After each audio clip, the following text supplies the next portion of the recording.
You know what it is, Hip Hop Mike, Station Head, shout out Lyrical Lemonade, always showing love to the interviews. I have a special guest here who's, part of a crew, I guess, is taking over the fucking city. Like, New York is definitely back with these dudes.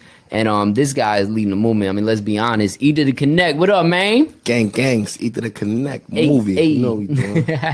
So what's the word? What's the day in your life like these days? Because I feel like a year ago, things might have been a little different. Yes. It's different now, you know. A day in my life is it's fast right now. It's like it's always something going on. There's a show to go to, a studio session to go to, an interview, a charity event, something. I done seen you with a lot of different people. Everybody from Waka, no pun intended. I know we got the record, but Travis Barker, you was in a room with, like, how the fuck did somebody end up in a room with Travis Barker? I've been in radio 10 years, never even crossed paths with the man. That's crazy. It be like that. I don't know, son. I've been doing that before I even got lit, though. No cap. I've been on stage with Kendrick. I've been on with ASAP Mob. I've been doing this before I even had music. I just always was like that. I don't know why, but that's just been my spirit, just moving around places and shit. See, a lot of people don't realize that when the success happens, it's coming in quick, but it wasn't built overnight, clearly. You've been putting in work for some time. I want to take them back a little bit. For people that's not familiar, I don't know how you could not be familiar, but where originally you from? I'm from Brooklyn.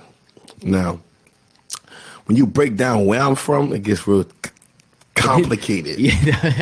Which part of Brooklyn? Because you feel me, I was a badass kid. My mom's ain't really, you know what I'm saying? We was struggling, so we was getting evicted every 6 to 8 months. So I was going to jail and shit, like juvenile shit. So forced the kids and all that. So I ain't never really stay in one particular spot.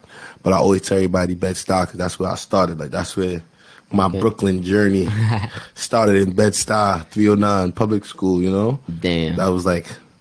But my first fight and all that. Now, I had fights before that, but that was like my first, fight, like public school, you know what I'm saying? And for the people that's watching this that go to the Starbucks that's in Bed-Stuy now, this is not the same Bed-Stuy that he's talking about. It's a whole different world. It's Starbucks over there? Oh, shit. I ain't know it was a Starbucks in Bed-Stuy. You go towards, I guess, Atlantic. I don't know. That's not even considered Bed-Stuy. It's like downtown now. Yo, I ain't gonna lie to you. Yo, the whole style is different now. Like, let me tell you, the style I grew up in, it was hard. It was horrible. Like, for real. I'm talking about, I used to be scared to go to the store. Motherfuckers was jumping me soon. Every time I walked out the house, I had problems like that at 11 years old. Wow. Every time I walked out the house, I got into a fight. Literally. It makes sense why you end up in juvenile detention and shit like that. How long was you in juvenile detention for? 'Cause I was in JDC for 6 months and then went to a group home. So it's I definitely learned a lot in that time, but JDC in just 6 months fucked me up more than the group home fucked me up in a year and a half. Nah, it'd be like that for real. Like I was in fucking Spofford, Crossroads, Tryon, Highland. I was in a few facilities. I was in a group home facility like Lincoln Hall and stuff like that. So I spent I did 2 years here, a year there, 8 months. Damn, so that's a grip. Yeah, different bids, but never the longest I did altogether was 2.5 or something like that. All right. Yeah. See, the thing with the group homes and things like that and JDCs is most of the kids that I was in there with ended up not doing shit with themselves. And I feel like it's a select few that actually kind of take that experience and learn hustle from it, learn how to flip shit. Hell yeah. What do you take away from that? I learned how to I learned so much. It's crazy because it's like learning how to communicate on your own, being a man. You get what I'm saying? Because now you gotta represent yourself in a community of other people representing themselves. So it's like you learn how to get certain messages across in certain ways. You know how to move in a room full of vultures in a sense. Because in them situations you gotta be you, but you still can't let nobody run over you. So you got to learn how to move and do these things so you can survive. You learn how to survive. So that was one of the main things that helped me learn how to survive, was going through them situations like jail and all that. Taught me a lot. Yeah, and the variety of people too, not for nothing, they come and go so quick that it's and you're at the age where even anybody that's associated with gang at them ages is not really established in this shit, where at any moment, the kind of culture of the homes or the places could change. So to keep up, definitely, at least for me, I learned how to adapt to a lot of different people and be able to kind of dabble in different cultures That's a good lot. word. You know, Adapt for sure. Yeah, I learned how to adapt too. Yeah, that's a good word. I learned a lot. Yeah, going through shit like that. Yeah, that's good. So was you working was you working on any music at that time, or when did the music kind of come into play? So honestly, I've been doing music like my whole life. It's just that right now it's just getting lit. But like I said, I'm a hip hop baby connoisseur. Like my moms do music, my pops do music, my uncles was like old school '80s groups and shit like that. Out here with the big pants and yeah, the froze and all that. Yeah. So like Soul Train type. yeah, for real, no cap. So it's like that been my life, you know, music. I always had a passion for music. Like I grew up listening to Michael Jackson and watching, you know, that was like the king, still a king, you know, to me. But like watching him do what he do, and then going into hip hop and watching people like Jay-Z, 50, and going even further to Meek Mill, Wiz, ASAP. It's like I learned a lot just like taking all of that in throughout all the years, like the golden era to now. That's crazy. It's like imagine, like, oh my god. Yeah, nah, you was born like not for nothing to finesse, because I mean all these experiences, everything you're talking about, you got a lot of different influences. I mean, a lot of people, they kind of come up in one neighborhood and it's like that's what they rap, that's what they stick to. Right. But to kind of be able to adapt to like everything that happens in, you know, in these situations with the JDCs and all, for your family to have spitters, but also, you know, put you on to people like Michael Jackson and things like that. You was really born for this shit, man. Right. I mean, yeah, for real. Like, so I'm not just strictly on the rap. Like, I listen to all type of music, pop, reggae, Afrobeat. Like, I'm really I just like music overall. Everything. Yeah. A lot of times I ask artists, like, when did you see it was kind of happening for you? But I definitely want to ask you, when did you start making it happen for yourself? Because, I mean, you mentioned that you was kind of involved in this culture and doing things here and there before you was really getting that moment for shit to pop off. When was that? Like, you came out of these situations and started going to shows? You made a friend? Like, yo, like, really, like, I just knew I was gonna have a moment, like my whole life. Like imagine like sitting on your couch broke and telling everybody like your whole life, yo, I'm gonna make it one day. Nobody believe you. That's how I feel right now. You know what I'm saying? Nobody believes you until you make it. So it's like they like, yo, get a job. I'm like, yo, no, I'm about to be rich. I got y'all, chill. Like any day now. Yeah, any day. You feel me? But I mean, it was time. I'd be like, God, is it coming? You feel what I'm saying? So like for me, it was just like, cause I used to do things. I'm like, yo, this is gonna cause like a ripple effect. So I do something that just cause a ripple effect, and then it'll go crazy. So like, for me, obviously it was the Waka, but I've been like trying to do things. I've been building relationships throughout the years. Like I used to battle rap. I used to do like, I done tried so many different ways to like, you get what I'm saying? Try to get to this point.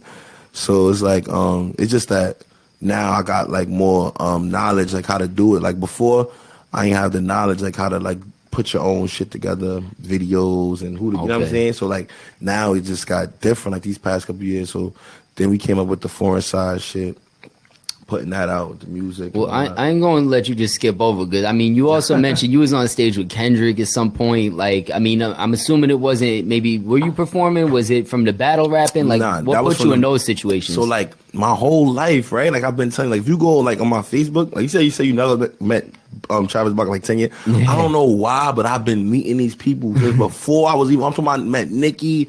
But like regular by coincidence or by just coincidence, like me. Like I go somewhere on some hip hop shit, and then like I just finesse my way to the back. Like I'm on stage. Like I met Meek Mill like 4 or 5 times before I even like really had a convo with him. Like I'm just like in these places doing like crazy. Like people be like, yo, how did you do? I'd be like, yo, I don't even know. Yeah. Like I was just walking and I was just like finessing. Like excuse me, blah, blah, blah. Like Summer Jam. I was in like the battle rap thing for Summer Jam 3 years in a row. I had won tickets. To get to Summer Jam, but the tickets is all the way in the nosebleeds. Yeah, I know the vibes. Yeah, so I take the tickets and I just like start maneuvering. Like I don't know. Like once I get in the gate, it's over. Like I'm not going to the nosebleeds. Like, I'm going it's to tactical, like Navy SEAL type shit. Yes, I'm like, excuse me, I work here. Sorry guys, excuse me. Finessing. Next you know I'm on stage. Friends with security, all that. I see. And we not so different, you and I. That's how I got into my shit. I was winning tickets back to back to Rock the Bells, and I would sneak backstage. Yeah. I bother Rosenberg, or I was cutting Lil Fame's hair. I'd be like, yo, Fame, remember me from the barbershop? Let me come backstage with you, and like, by any means necessary, I think even if you don't connect with these people. Because I know people jumping out the woodwork now on some like, yo, what's up? Like, we fam, but like, you see people enough times, even without having a moment, they gonna remember you. And then when the moment comes, it makes that connection that much easier. Like, hell yeah. Like, if you ran into Travis right now and he sees like, all right, well, you know what, you got some shit going on. I remember meeting you there. You might fuck around and get some drums on something, you know? Yeah, you never know. That's crazy. He was definitely chopping it up like that. So if I see him again, it probably will be like that. But like that's like Gunna. Like for instance, I did a show with Favi with Gunna, whatever, boom, boom, and I see them at Yams Day and we was chopping it up. And he just like hit me up on the gram, all that, like follow me and shit. So Just regular. it'd be like that. I mean, you got a good energy to you too, man. I gotta say that. How do you and Favi link up, and where does the foreign side come from? Like, what's that whole situation? How'd y'all put that together? Okay, so it originally started as 800 Gang. That started in the 90s. So in the 9, I was like, you know, 90s, that's where I'm from, boom. So that was just like the little homies under, you could say under like GS9, like right under, like it's just, if it's age groups, it's like, get straight, GS9, 800 first, you know what I'm saying? The OGs, the mids, and then it's like us, you know what I'm saying? The ones right under them, so boom. I linked up with Gino in the East, because Gino was in the East at the time. And then me and Gino, we was just like, I was on Gino because I seen like the potential and everything. So then when I met Gino, he just introduced me to everybody, like the whole gang. This is years ago. Then this is when we like started going crazy. I'm like, yo, we gotta go crazy. I'm the one like telling everybody, yo, we gotta go make videos. We gotta do this. Organized. Like, basically, I organized it. I'm like the ASAP Yams of 800 Foreign Side type shit. Yo, we not so different. I'm telling you, it's crazy, man. Because not for nothing, when I was like super young, we breaking the house and shit. I was always the one that's like, you gotta ring the bell first, stupid. You can't just break the window on motherfuckers in there. Exactly. Like, and that's so necessary to be in the glue because. Who knows? Walk right in that motherfucker, somebody be in there. Yeah, and it fucks everybody up. And it's like, not for nothing, the movement that y'all got right now is like, that shit who would have known what would have happened if people like you doesn't keep shit like that together. Yeah, that's a fact. But my fault, I didn't mean to cut you off. No, that's real shit though, that's real. You gotta say shit like that, yo, because you know, keeping your team together is very important, you know what I'm saying? Like, just like keeping that core, like, you know what I'm saying? Like, we brothers, like, we gonna go through shit, you know, me, Favi, Gino, all of us, we all went through hell with each other, believe it or not, you feel me? But now it's a little light at the end of the tunnel, we can see it more brighter, so like all of us is like, we hype right now, we just trying to work, we doing the right thing, like, it's like, it's good in a sense, because it's like, everybody feel like, all right, we could take care of our family, or we could get a couple dollars, you know, like something's gonna happen, and it's like everybody's getting closer. The closer Favi get, the closer I get, then the closer Swipey get, closer, you know what I'm saying? Because we all just going. Well, I say this much too, like of everybody that I met, y'all definitely is the most supportive. Like a lot of people that I seen, they kind of stick to their neighborhood. They don't support shit that's outside of their neighborhood. They don't support people that they will be like maybe competing with to some extent. And I gotta say this much. I mean, I know a lot of like Davis. He ain't grow up in Brooklyn, but he in Brooklyn now and linking with Swipey. Every one of y'all done posted a video that they did together, which is something that you don't see anywhere else in New York. Like people even is vocal about complaining that Atlanta be doing that and we don't do that here. Is that important to y'all to just be supporting everybody that's doing shit y'all really believe in? That's one of our main goals. Like one of our main goals is to actually change the scale of hip hop, like to do whatever like these people are doing. That's like the goal, like, you know what I'm saying? So we want to make New York like basically what you see in Atlanta. We want to do that over here. We want to make it possible for everybody to eat. Like we want to make it a thing.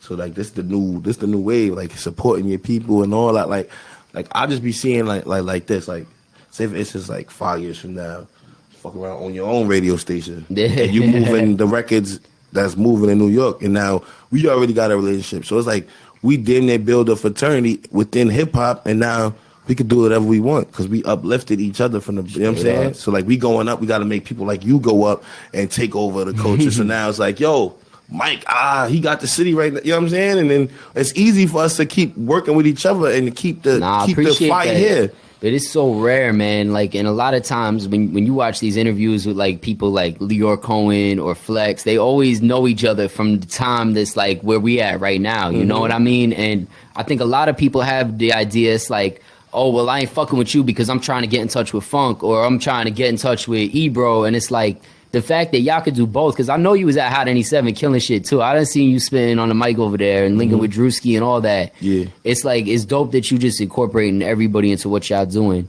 Yeah, that's the main goal, son. Like, I'm telling you, like, I feel like once we make it, it's up to us, though. It's up to people like me, you, and whoever got the mindset that we got to make it look cool. Because that's the problem.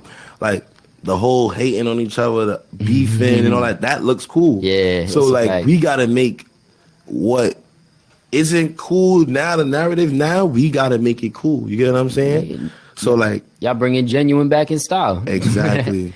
When did you know that the moment was happening? Because you say you waited a long time for the moment to come, and now it seems like it's finally here. But when did you know that it was like, fuck, we about to go crazy? Yo, no cap. like 2 weeks when Waka dropped, we got a label meeting. Like 2 weeks after it dropped.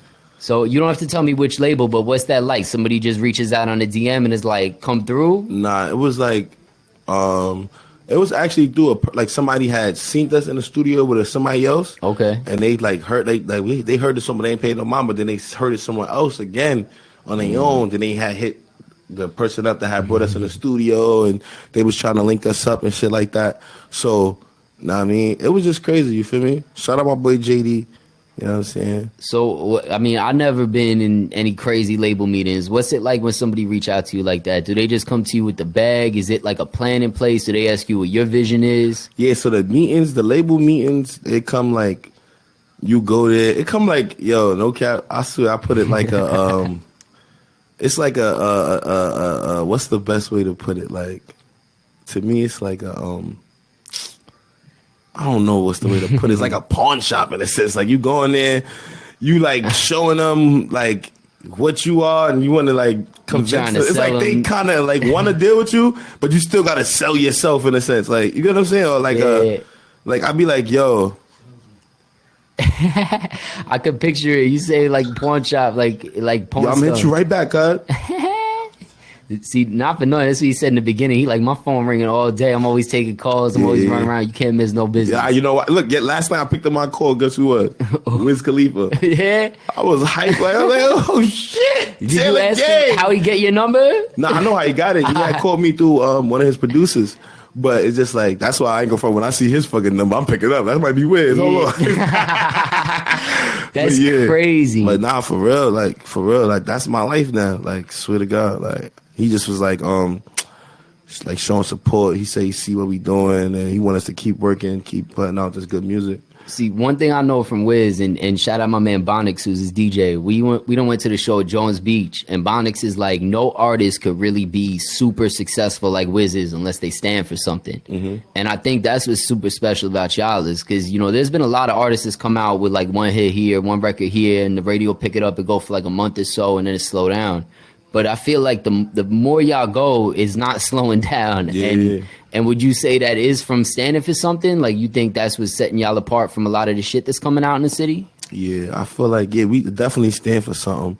You know, that's one of the reasons why like people gravitate to us. But I feel like it's more just like the energy, like when you seen us doing these moves and we just like having a good time. Like if you go to the Waka video, we busting pinatas, we got us some bread. Like we just like carefree kids. Like we don't care. Like we just having fun. Like we not really like it's no stress. It's like when we in these moments doing these songs, it's really like 100% organic fun. Like it's just crazy. And then I think people could see it when they looking at the screen. Like they could just like, oh, like feel the energy. Yeah, I want to have fun like that one day. Like, you know what I'm saying? Yeah, that's what I was gonna ask. What was the energy when you made Waka? Was it different than records before? Did it feel maybe less forced or? Nah, it was definitely a whole new like. When I did Waka, it was like, yo, no cap. Like it was like that was like my transformation like to who I am. Like my new sound, everything. Like I was like, oh shit, like this is it. Like, and then the way that people gravitated, like the way they be singing, I was like, oh nah, this is when I seen that they like that, I just kept that way. Because before Waka, I mean, I've been was like on that sound, but I had to like change it up a little bit, just dumb it down just a tad bit, just for the people to have fun with it. Because you feel me, I could get real crazy lyrically and all that. Gotcha. So it was like, the guys inspired the song, like Favi and all that. And shout out Favi too, you feel me? Because if it wasn't for my boy, I don't know what I'd be doing right now, honestly. Like as far as just like, you know, he just motivated me to even come out with that song. You feel me? Just from him keep pushing, from him keeping pushing, motivated me to keep put that record out and push both of us to another level. Then Big Drip, boom. You know what I'm saying? So it was just like he inspired me. Tito, all these guys, my friends, they inspire me to put out this good music. And I make the music. So when it come out, people just eat it up. You know what I'm saying? So I know you dropped the remix last night.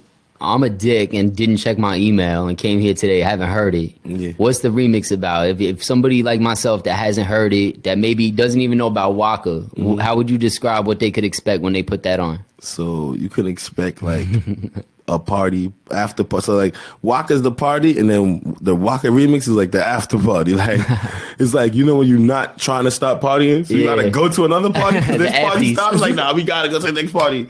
Where's it at? It's right here. Waka Flocka remix. Ether Connect. It's a movie. I ain't gonna lie. Everybody that heard it so far, they loved it. The people they anticipating it even more for me because I ain't really put the audio out. It's only been on the radio. So the only way you can hear it is if you heard it on the radio. I'm about to put the audio out officially.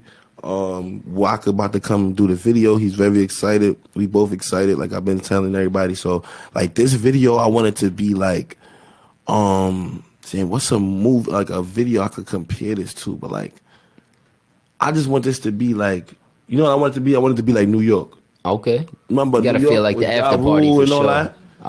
No, like that. Oh, like New York, the record. Like I want it to be like that.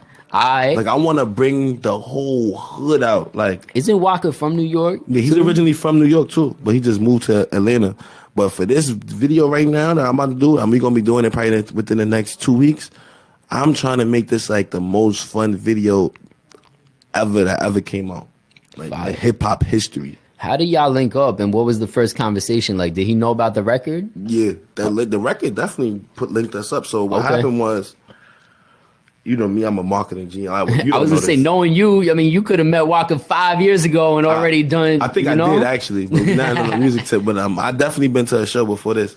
So what really happened, right? So like I'm a marketing genius. Like people don't know this. Like put me on, but not too much because we filmed it. But like I'm a marketing, like, so like I don't know, like, see if instance right now you really say that and I'll come up with like 10 like ways to market you, like, oh no, we gotta have a talk aggressively. Like I'm talking about, like, I don't know how I'll be doing this, but like this is like another plan of mine. Like when I get on, I'm gonna be doing little side things, marketing. But so like even with the whole Waka thing, this was made up. Like it was a plan. Like literally, like I said cha cha. I want to say cha cha in the song, and that's how Waka came up. Because I said this is be something good to market. You a professional finesser for real. Yeah. So I'm like, yo, nah, we gotta put the cha cha in the song. Like people like that. Yeah, you know what I'm saying? yeah. Like, so that's how the Waka came up. Because all I wanted to do was put the cha cha in the song. Literally. You feel me? That's crazy. So like that's what I do. So like I just be coming up with mad ideas. Like you see how the sombreros is in the video. Yeah, and it did transform to a whole dance. Like, and then you see Swipey spinning, going crazy. It's like, and then everybody on the AA, like, even if they don't know the song, everybody in New York, like, A. They saying it. Wow. Somebody called me today from Boston, like, yo, the people at my job, they just can't stop saying bow. I was like, it's really taking effect like that? And I was like, wow, that's crazy, you know? But I just love it. Like, I love it. I love the feel. I like the people that's embracing us and, you know, they just enjoying us. We enjoying y'all. Let's just keep having fun. It's like the never-ending party. Yeah, I could tell you having hella fun. Two things. First off, what's next? Second of all, what would define success overall? Do you feel like you've already, you know, obviously you've been successful, but what will ultimately be success like looking like for y'all? Is it becoming a label that's as big as Roc Nation? Is it not doing any music and opening up a bunch of other shit? Because I feel like it's different for everybody. I feel like success is for me to just gain enough power to create a massive change in America. So that's my success story. Like, I could do everything, but when I gain enough power to change certain things, like for the kids and stuff like that, that'll be success. Like, that's my definition of success. Like, I could wake up tomorrow and make millions of kids do something positive. You get what I'm saying? Like, for sure. It's cool right now and all that. Yeah, I still feel like even if I stop today, I did something that's always gonna be remembered. But it's like I got so much more. You know what I'm saying? To do like that's like really like my success. Like that's gonna be the definition of my success. Like I want to be like a big influence on people as far as like just hip hop, but like just more like the culture. Like Yeah, I feel like it could even be bigger. I mean, look at artists these days that's next to politicians, that's standing for things that's even beyond just hip hop. And like, I mean, not for nothing, you got some of the biggest ones that if they said tomorrow, I mean, a lot of them use their power to sell their merch, but like, I mean, there's certain people, if they said tomorrow, like, for example, XXX, he like, I want everybody to do something kind for somebody today. And then literally a million videos pop up of somebody doing something kind of giving back. Or it really, there's a lot of power, man. You see, shit like that. That's the type of stuff I live for that. Like that's why, not for that. And shout out X-Men, rest in peace. That was dope. Thanks. You feel me? Like we gotta do stuff like that. Like I keep saying, we gotta make the narrative and we gotta make it look cool because that's the only thing. You remember being a young kid? You just wanted to be cool. Yeah. You ain't care about nothing. Like somebody say, yo, this brand cool. You tell your mom to get it. You ain't even know how it look yet. Somebody just like, you heard about the? You just want it. I was cool. different. I was bootlegging CDs and selling white T-shirts and shit, getting but in you trouble. Still getting your shit though. Nah, that's a fact. I definitely bought some fake Air Forces. I definitely was trying to. I caught a couple too, the $50 hollers. We ain't gonna cap on here. Yeah, nah, real shit though. You're right, and not for nothing. I think a lot of that shit came from me just being a fan of hip hop and wanting to look up to artists. And like I said, I mean, a big part of what got me in this game is I wanted to go to Rock the Bells and meet Nas and just be around people that was really speaking to the shit that I was living. So it's like, for somebody to be around now to be able to do that for the younger kids, that's not just like you need to get a car to be cool, you need to, but more so be like, you know what, it is cool to support your friends, it is cool to be genuine, to come up together, be a businessman. Right. That shit goes a long fucking way, bro. Like you see Jay-Z trying to do it too. Yeah. But well, he's removed. That's the thing. It's like I think he could put the effort into it, and I got a lot of respect for Hov for doing it. But at the same time, Hov is also smart for taking a guy like Meek, who's still kind of close to the streets, and then even more so, y'all to do it now without even being at those levels. It's like by the time you get to those levels, because really you're doing it for the city, like, and I think that's where it starts. You're talking about doing it across America, across the world. That's something you grow into, but to do it in the city to the extent that y'all are doing it, it's more than a lot of people could say, man. I can't really think of many that have been in this city that's really, taking the time to spend it here and give back. A lot of people blow up and they be in LA and move and that's it. And see, we working with different people, new artists. We not on that. Like we trying to just spread the love and make sure everybody get a little piece. I respect it, bro. Word. What's next to come? What you looking forward to? So I got an EP. It's called MOD Mod, Movies on Demand. All right. That's gonna be like a series. So I'm just gonna keep coming out. That's gonna be like my Dream Chaser series. Or whatever, You like marketing genius. So he said like, movies on demand. It's crazy. Yeah, movies on demand. Mod. You feel me? Like, and I'm Jamaican, so Jamaicans. Like, it's mod. You know what I'm saying? So it's gonna be a mod thing. You understand? But movies on demand definitely coming soon. We got like I said, Waka Flocka remix video shoot coming soon. I want like the whole world to come to that and come and have some fun with me. I'm probably gonna make it like, I wish it was like the summertime. I'm giving out free food, all that. I mean, I probably could do an indoor setting, but that. I got plugs to some pizzerias. You want 100 free pizzas? We'll get that set up. Yeah, let's do it. I mean, let's link it up. I mean, I want you at the video shoot too. Oh, most definitely. Yeah, I just want you to be around like you, Drewski, like the people that's really, because I've been watching you for me before I even got to this position or anything, like, and I know like you've been like, I've been seeing you like Holly TV, Live Like That, all of them. I've been seeing like a lot of stuff, like you've been bringing up like people to the station that probably wasn't even supposed to be there, but it's like, well, that's my thing, like is you supporting the culture, like the up and coming guys. Yeah, so I love that. Well, we came up in the time of like, the phrase up at hot was like not just anybody could come up here, and I felt like there wasn't somebody who was like kind of trying to like allow people to make fun of themselves, and I was like, let me bring some of these Instagram kids up here, because not for nothing, you look at what Cheeklet doing, you look at what I mean, I could go off all day. Coming to Hard Live, like Davis, Holly, Chino, all these kids, like there's so many that's doing shit, and they don't have a platform to speak to the level that what that was. And it's, honestly, I wish I could continue to do it, but we doing it here at Station Head now. And for me, what's dope about this shit is like, it could open up to anybody, man. Like if not for nothing, if a Lil Nas X want to pop at a Bed-Stuy somehow, I could bring him up the same way I could bring up, you know, somebody who just got bars, somebody that do pop shit, and you just keeping the power in your hands now. yeah, well, it's about spreading it around, man. It's not even so much about me having more power than the next guy, but it's about empowering each other for real. Saying, like you ain't gotta be under nobody to spread your power. You ain't gotta really listen. I don't know what kind of rules they have, but obviously it's different. It's definitely different. Yeah, so it's like now you can do what you want to do, and you still bringing people up here. You doing the right thing. I just seen one of your guests leave, you know. You know, we going crazy. You going crazy. You always working, man. You've been doing this. I definitely salute you for all your hard work, man, that you've been putting in. Well, I appreciate you, man. I'm gonna play Waka the original again because I know you gonna get this on streaming any day now. Yeah. But where can people keep up with you at? And is the merch coming? Because you know I need some fucking merch, bro. Yeah, nah, definitely. We about to get working on this merch. I was talking to one of my designers today. So I just thought I want like with my stuff, I want it to be like when you look at this, I don't want it to even give you a feeling like this is merch. Like, you know what I'm saying? Like, this is a real. This is like a foreign shirt. Like, you know what I'm saying? I wanted to get a. Nah, I know the vibe. You know what I mean? Yeah. Like a good vibe, and I want the people to really embrace it the right way. I really like this this culture clothing thing, so I want it to be right. I just don't want to just put something on a shirt and throw it out just to get money. You feel me? I really want you to have a piece of me in your crib, and you know you can really rock that. Nah, I definitely respect it. Not enough people be doing that, and it takes time, but when it comes, it's correct, and like people gonna definitely rock that shit every day. That's a fact. Well, let them know where to find you at. Hey, yo, man, let's eat the connect. Show some respect. I disconnect you from your neck, bitch. Cut the check. Bow. Listen, y'all can follow me on Instagram at Ether the Connect, ETHERDA Connect, on Twitter, you know what I mean? Snapchat, Big Ether 800. And, you know, it's here. Movie time. You know what I'm saying? We about to get into this Waka featuring Mr. Swipey and Fabio Foreign. Shout out my nigga Hip Hop Mike. It's always a movie. We always going viral. And when you hear me, bow. That's that movie. Play that shit.